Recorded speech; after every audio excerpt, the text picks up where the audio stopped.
Thank Go ahead and go to the bottom of the window and press record. recording. Okay, and Sarah's with us, and you can go ahead and start whenever you're ready. Hey, Sarah, how are you?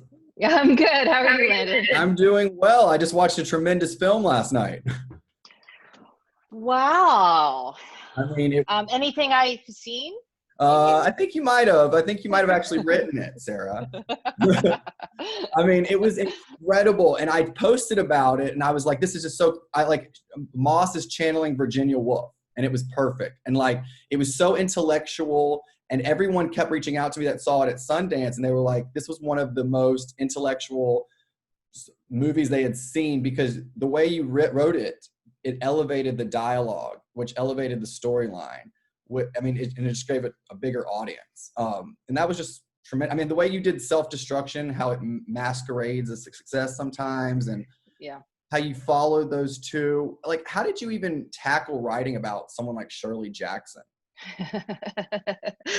It's really audacious. I didn't know a lot about Shirley Jackson before I started getting interested in pursuing this idea.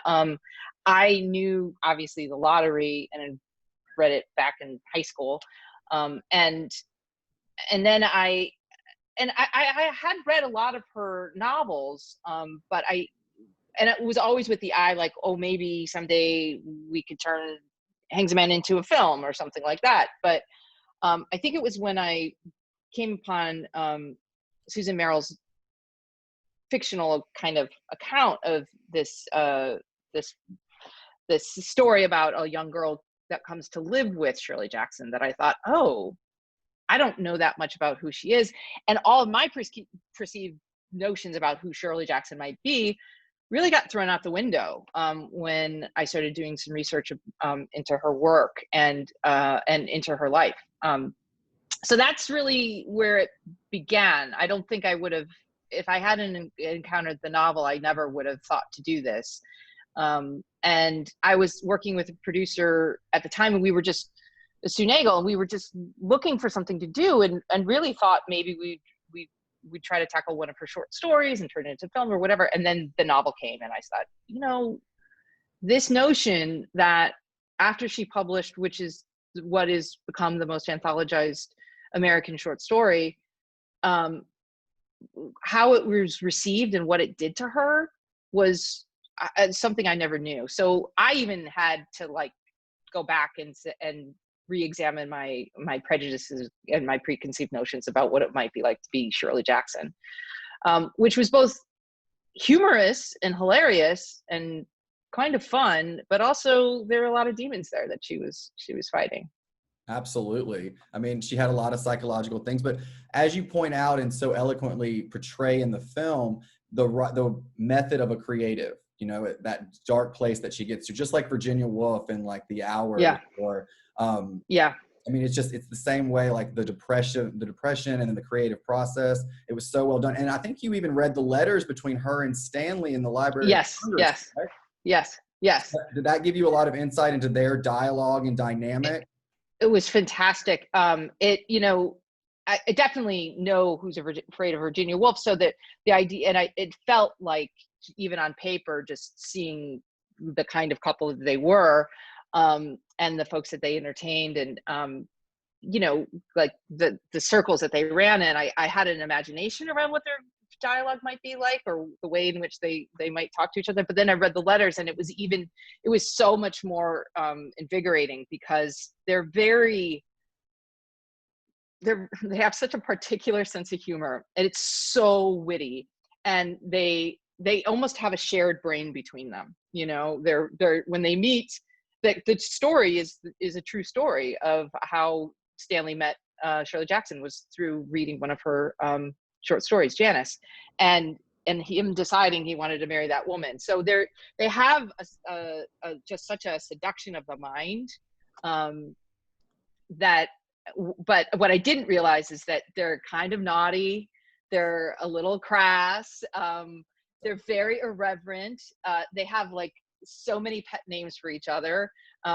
They're a little I mean, I say this in italics, like slightly abusive, but also just really hilarious. And they're two figures that are so magnetically attracted to each other, you know.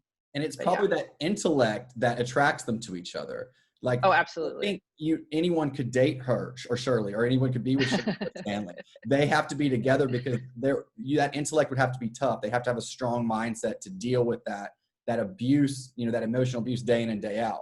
Whether they're being honest or too honest, brutally honest is the question. Right. What was the one thing in the letters that really stuck out to you? Like, wow, like I can't believe they just said that, or this is incredible. Is there one thing that you read in those letters that really sticks out? You know, Shirley's very honest about her struggle with her own writing and her despondency around it. And yet, of the two, she's Shirley Jackson, and we're talking about her fiction and not his. And I think there's such a vulnerability that she has and I mean, there's a couple passages where she's just like, I love you, I love you, I love you, damn you, damn you, damn you, I love you, so I think that was probably something.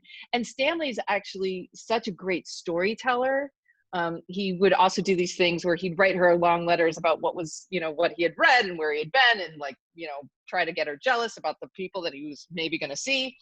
And but then at the top of every typewritten page would be like a little poem or a little rhyming or limerick, and it's just that kind of care and attention. I don't know. There was such love between them. Yeah, they truly loved words, and they loved words. The art of putting them together, and just imagining being in those circles. And then you recreated those circles, with the scene at the dean's house and everything, and how it would be to interact with them at the, those awkward conversations at the dinner table when they first arrive, when Rose first arrives. I mean, what was that like? I mean, to write that tension, could you feel it as you were writing it?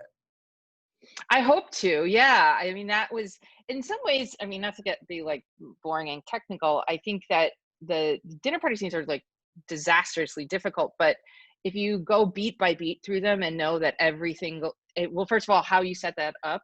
So the way in which everybody's entering the room is from a different vantage point. And then every single line of dialogue is not just about conversation. It's meant to do something to another person at the table. And the whole time, Shirley walks in and she's been told that she doesn't have to behave by Stanley, which is an encouragement to perform for him in some way that's mischievous. And how she's going to do it, he doesn't know, but he loves to watch it. But then he has to feign that he doesn't. And those poor two, the Fred and Rose, just have no idea what they've stepped into. So, and that's very Nick and Honey, but from Who's Afraid of Virginia Woolf. And so, yeah, I think that's probably how I entered into it, knowing that the scene was less about Shirley's trying to invest in or trying to behave, and more about trying to kind of get it, zing Stanley. Sure. Yeah, get a reaction out of them and see how much they can push them. Now, was it fun to dig into that and kind of get into your darker side, a diabolical side, and say, what could I say to someone the most inappropriate thing at dinner? What could I say? Yeah, no, I tend to be more on the polite side. So whenever I get to write characters that are a little bit more audacious and a little bit more tricksterish, that's always fun, because it's probably not going to be something that I get to live through in the real world. So yeah, it is. It is like kind of airing out an alter ego that you've probably had those thoughts at dinner parties, but they don't make it all the way out. So. Yeah, because of social norms and constructure. So that's so interesting to see that rawness, that realness, and then for people how they respond to that, because we've traveled so far away from that. People really aren't like that anymore, which is a good thing, but it's almost sometimes refreshing just to see it, because we do all have those thoughts. It's very human. Yes. I bet that was really fun to write. Was there one line in particular that you just, when you wrote it, you were just like, oh, that's good. Oh, that was a... I wish I could say that I I ever feel that way, but so I don't think there's a line, because I'm always like, I don't know, so they're gonna make it, does that make sense, and everyone's seeing it, but there were some lines that when I gave it to Sue Nagel to read, and Josephine and Lizzie and Michael, actually, Elizabeth and Michael, you know, they seem to just chew on. So they really, I love when Michael has the butter knife and he says, you know, I feel like we're in the Scottish play, I the Thane of Cawdor, and And that made the you. trailer too. Yeah, yeah. That's I amazing. kind of love it. It's just their it just you know, it's their inside vocabulary, but also she's and when Elizabeth played the scene, she really had this delightful grin on her face. Like, I know I'm mad, but It was fun for what her will? to kind of Yeah, it's and really to be fun. that for a little while. Yeah, yeah. So what's someone else, like another dream project that you want to tackle? Anything else, like, or another writer you want to maybe make a story about, or someone who's really just left a mark on your life and kind of influenced your work?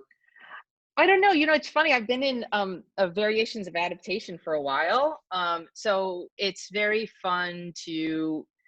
I like coming in sideways on adaptation. You know, I like trying to figure out what exactly is the meat of it. So I'm gonna be coy and say I've got a couple of other things brewing right now, but what I always like is to try to find a project that is so overwhelmingly like I become obsessed about.